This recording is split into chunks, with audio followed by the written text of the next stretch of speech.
a bunch of college friends and I had planned a summer getaway to reconnect and unwind.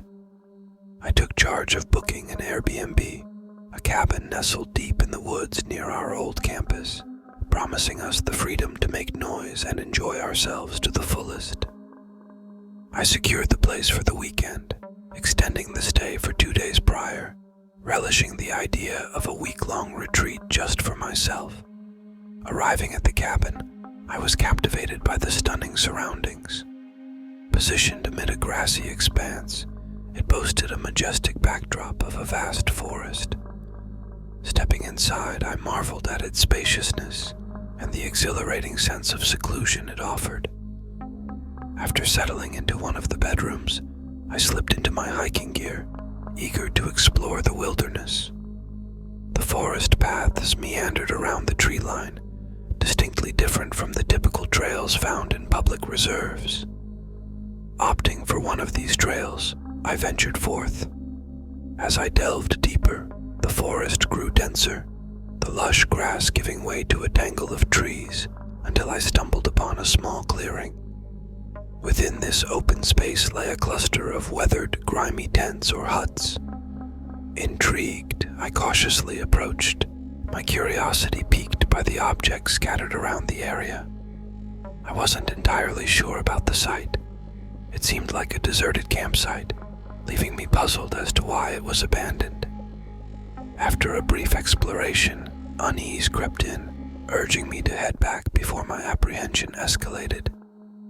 Lost in thought during my return, my reverie shattered upon reaching the tree line near the house in the field, spotting a figure observing the Airbnb from a distance. I opted not to reveal myself, instead, standing concealed by a tree, observing as the individual cautiously surveyed the Airbnb's perimeter, seemingly wary of being seen. As they began heading toward the forest where I stood, I sought refuge behind the trees, their footsteps audibly drawing nearer as they passed, following the same path I had taken moments earlier. Fortunately, they remained unaware of my presence. Racing back to the cabin, I secured every possible entry point, locking doors and windows, and spent the afternoon anxiously peering out, trying to decipher their intent. As dusk settled, hours had passed since I last saw them. Gradually, my nerves settled, convincing myself that it might have been a passing hiker or wanderer. Their behavior had been peculiar, but I hadn't observed anything indicating malicious intent. I retired to bed around 11 or 12, yet an inexplicable sense of unease caused me to continuously awaken every 30 minutes, gripped by anxiety. Amidst this restlessness, I was jolted awake in the dead of night by the abrupt sound of something shattering in another part of the cabin. Reacting swiftly, I grabbed the nearest object and raced to the source of the disturbance. In the moonlit darkness, I spotted a broken window, a heavy stone resting on the floor beneath it. My search revealed an empty room, prompting me to peer out through the shattered glass. Near the tree line, a figure darted away into the obscurity of the forest. Without hesitation, I rushed to my car and drove to town, immediately contacting the police. Their investigation and discussions with the Airbnb owner didn't yield results.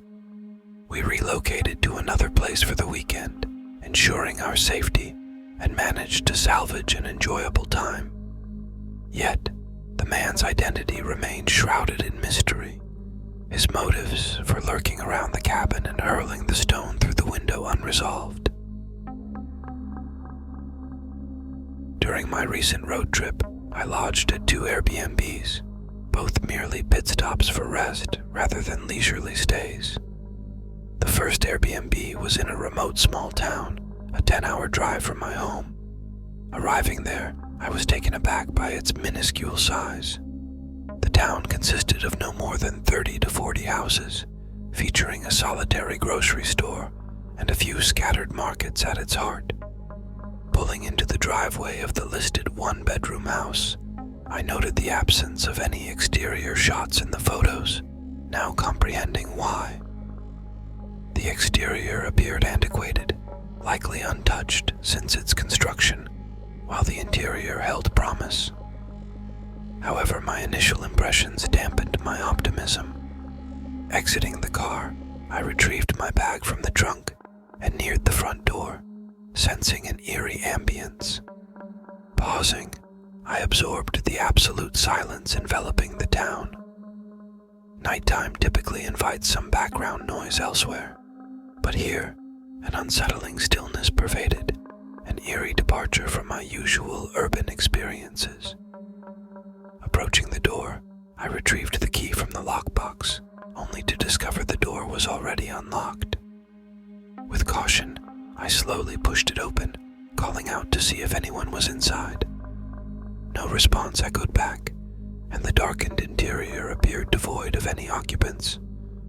Securing the door behind me, I took a stroll around the house to ensure all was in order.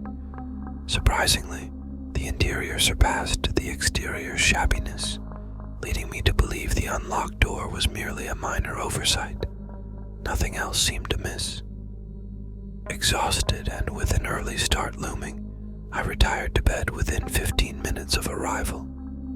Sleep enveloped me swiftly, but a few hours into the night I stirred, feeling disoriented.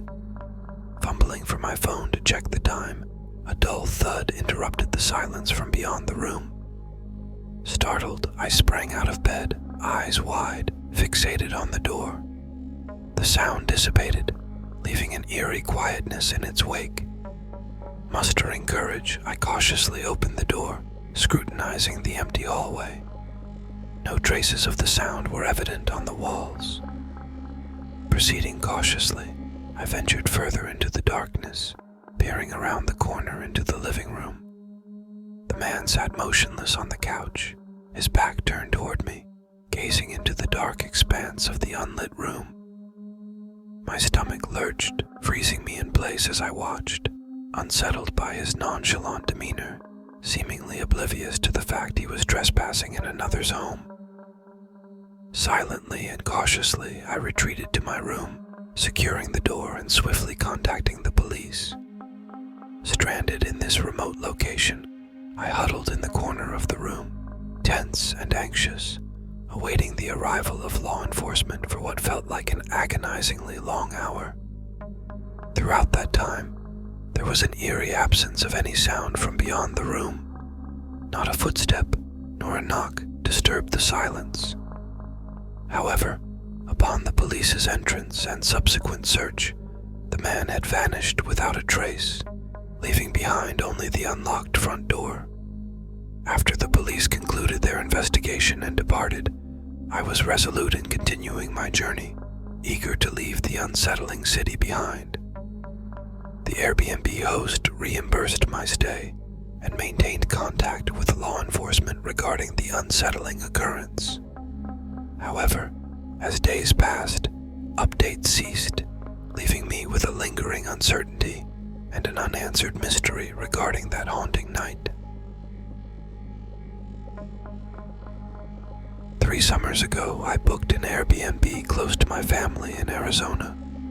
Airbnb had been my go-to for numerous trips, consistently offering exceptional experiences. In fact, I often bypassed hotels altogether, diving straight into the search for Airbnbs whenever I planned a trip. Upon arriving at this particular rental, I followed my usual routine. It was around 9 in the evening when I approached the door. Spotting a keypad on the handle, I reached for my phone to check for an email with the access code. Before I could do so, the door swung open. A man, apparently the Airbnb host, greeted me and ushered me inside. This encounter was different from my past experiences. Usually, hosts left a key or provided a code for entry, and I hadn't disclosed my arrival time. He seemed prepared for my arrival, or was already in the apartment for some reason. What struck me as peculiar was his immediate tour of the house. Feeling a bit flustered and unsure, I remained mostly quiet while the man engaged in an incessant monologue. After the walkthrough, He ensured I had everything I needed before taking his leave. I settled into my room, notified my parents of my safe arrival in the city, and retired for the night. The following morning, a wave of paranoia led me to scrutinize the house once more, scanning for hidden cameras or any cause for concern. During this inspection, I noticed one door, referred to as a closet by the owner, remained locked, impervious to my attempts to open it. Presuming it held cleaning supplies or the owner's personal items, I shrugged off the oddity. I spent most of the day catching up with family, dining out and enjoying walks in nearby parks, before returning to the Airbnb just after sundown. As I stepped inside, gearing up for a relaxing shower, the power abruptly cut out, plunging the place into darkness. Fumbling in the dark, I retrieved my phone, using its flashlight feature to navigate the now dimly lit space. Without any obvious reason for the outage, I began scouring the rooms for the elusive switchboard to no avail. After 15 minutes of futile searching, I reached out to the landlord. Promptly, he responded, urging me to wait a moment. Minutes later, a knock echoed at the door. Peering through the peephole, I spotted the owner standing on the porch. Upon opening the door, he swiftly entered, clutching a flashlight. It was late, and his rapid response and preparedness set off an uneasy feeling within me. I trailed him, apprehension growing as he led me to a locked closet. Producing a key, he requested I hold the flashlight while he ventured inside. As I directed the beam into the closet, it revealed a staircase leading down into a basement. The unexpected discovery sent a shiver down my spine, instantly unsettling me. The host descended halfway, then beckoned me to come down with the light, ostensibly to aid his visibility. Something in his tone or a sudden realization triggered a wave of unease and suspicion. It struck me as unnecessary and peculiar that I was expected to accompany him into an unmentioned basement, solely responsible for illuminating the way. Without a word, a surge of instinct propelled me to retreat and flee from the house, seeking refuge next to a neighboring home while urgently contacting the police. Surprisingly, the host didn't pursue me and remained at the property when law enforcement arrived. Despite his claims of misunderstanding during police questioning, their search revealed the electrical box outside, concealed behind a bush, with the power manually switched off. Moreover, the basement proved to be an empty space. Nonetheless, these findings failed to substantiate any concrete evidence, leading to a frustrating impasse.